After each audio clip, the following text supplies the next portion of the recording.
We are back live, finishing up with Donna in Texas, then David, Randy, Joe, Steve, and then I'm going to get to a bunch of news, video clips, audio clips. Open White House operatives attacking me on a weekly basis. It's getting creepy. We need your prayers out there, folks, more than anything. I know it's real and depend on it. But we don't believe in miracles. We depend on them. My aunt's got a little thing hanging in one of her rooms that says that. We don't just believe in providence. We depend on it. Go ahead, Donna. Finish up your point. Just wanted to say that I do fear for your life, and I will pray for you. Well, I appreciate that because, it's not a game. It's not a joke. I've been attacked. I get a lot of death threats. And it's creepy to have the White House looking at us, to have national news attacking us routinely, to have a lot of other stuff I don't want to get into on air. But we know we're doing the right thing, and we do it cheerfully. And I only bring it up because by exposing what they're doing, that makes it hard for them to do it. And so that's why I stay out in the open and stay prominent. It's just creepy. But it's also creepy because as I get more sophisticated and as I get more understanding, I don't even hate them anymore at a primitive level. I'm more freaked out by them and more, my God, these are lunatics. They're smart, they're intelligent, they're focused, but they're just wicked, savage, hard control freaks who coldly manipulate human emotion and psyche and just do such horrible things. And the only reason I don't want to be set up or imprisoned, that's probably what they'll try to do, or killed, is really I have work I want to continue. My only fear is I want to be here to protect my children. I want to be here to, and it sounds corny to those that are worldly and very fleshful, but I really just want to be here to help. And I want to be here to stand up against bullies. But I know there's a lot of other people that are standing up against bullies, and that's what matters. I just can't believe that this type of scum, Donna, run our lives, and I can't believe this bad dream just can't end. I mean, do you get where I'm going with this? Definitely. I'm scared to death now. And I was oblivious 2 weeks ago. How did you wake up? What happened? Saw the Obama deception. And Ben, I've given it out, and it's not convincing everybody, and that's what scares me. And I'm thinking, what more do I need to get to convince you? They still think, the government won't do that to us. Well, sure they will. Well, did you hear me talk about the Stockholm Syndrome? Yes. I mean, that's what happens. The average person, man, I appreciate your call. God bless you. You might print off, you can just Google the Stockholm Syndrome, go to major psychological indexes. There's a lot of psychological isms they've developed the last decade or so that are ridiculous, but there's a lot of them that are real. And this is one that's been around for 30 plus, almost 40 years. And it had been called other things previously, but why do people love their captors? Why do people get into being slaves? Why do pimps, I talk about the pimp game. The pimp game, and there's a book coming out called that, the pimp game is the Stockholm Syndrome. I mean, they get these young girls, go to Hollywood or New York to be models or movie stars. They're 17, 18. A guy comes, he's nice. He gets her on drugs, gets her under his control. Then he slowly starts beating her up, controlling her, and breaking her down. But most women, if it's done from a father figure, especially if they didn't have a strong father or a father who abused them, that's who these guys look for. They break instantly, and they want to be abused. They want to be dominated. They think that's strength. And it's just sick to see what we've turned our women into, and our men are even worse. The strongest women are defending the family and are strong in the center of the family. That's real feminism, not this fake feminism of being whores and being used. And they're just toys of powerful men. It's a savage trick, very sophisticated. And it goes off in 100 different directions. The point is that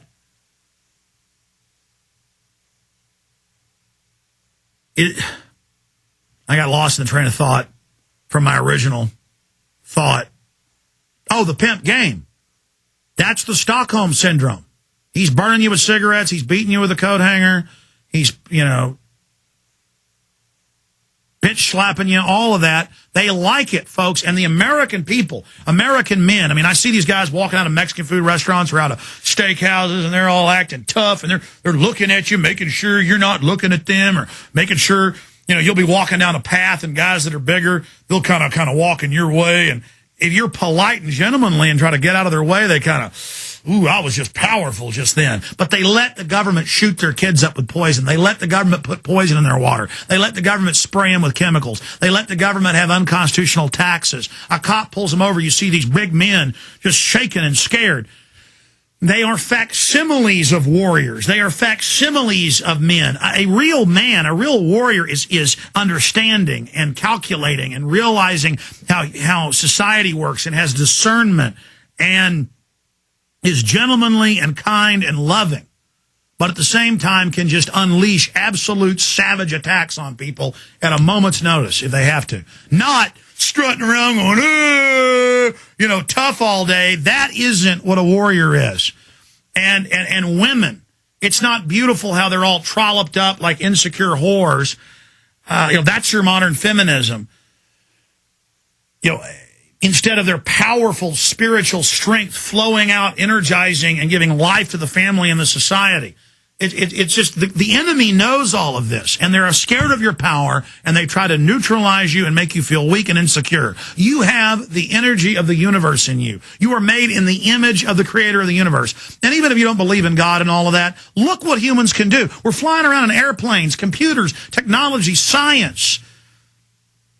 There are mathematicians that can calculate, billions of numbers, idiot savants, just incredible visions of mathematics and understanding and literature and art and poetry and all of it. I mean, I am nothing special, and my mind burns with discernment and understanding and systems, and it's indescribable. That is your destiny, ladies and gentlemen, not to be some insecure yuppie out washing their car. I'm not saying washing your car is bad, but, if that's your God, if that's all that matters, if it's lower down your hierarchy of needs, that's fine. I'm saying if your identity is, you know what I'm talking about, folks. It's just get your humanity back. Stop caring what people think. Stop buying into the evil and get real. David in North Carolina, you're on the air.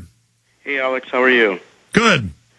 I'm a first-time caller. I've been listening to you religiously for about a year. Listen to all your podcasts, mainly because I'm afraid that I'm going to miss something important. I'd like to talk a little bit about this H1N1 virus I heard you talking about on Sunday's podcast. May have a little bit of info. I go to a lot of websites and a lot of different news outlets, and I'm not sure if you heard of a website called projectcamelot.org. I have seen a little bit of videos and things, yeah. It's almost like a coast-to-coast to talk about a lot of different things, but I mainly go there to see what's new about New World Order-related info.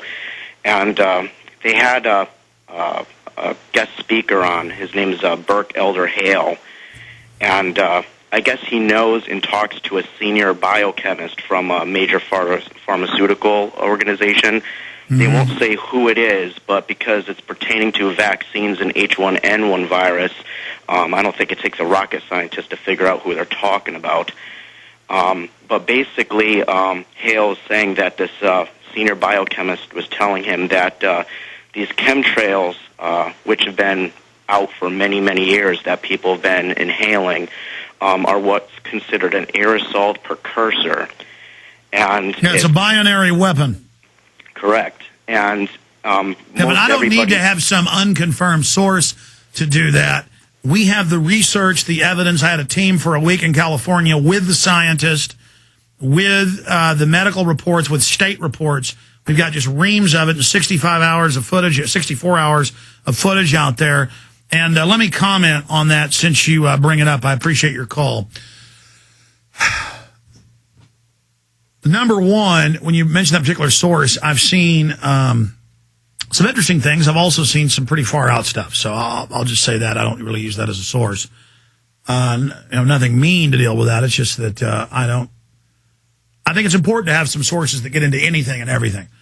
But when I just see a continual pattern of never confirmed, never whatever, and it seems people always latch on to what's not confirmed instead of, oh, here's the documents for the clergy response teams, or here's this, oh, that's fake, or, oh, we're really at level 6, and 2 months later it's confirmed. You know, I had the document. I gave you the document.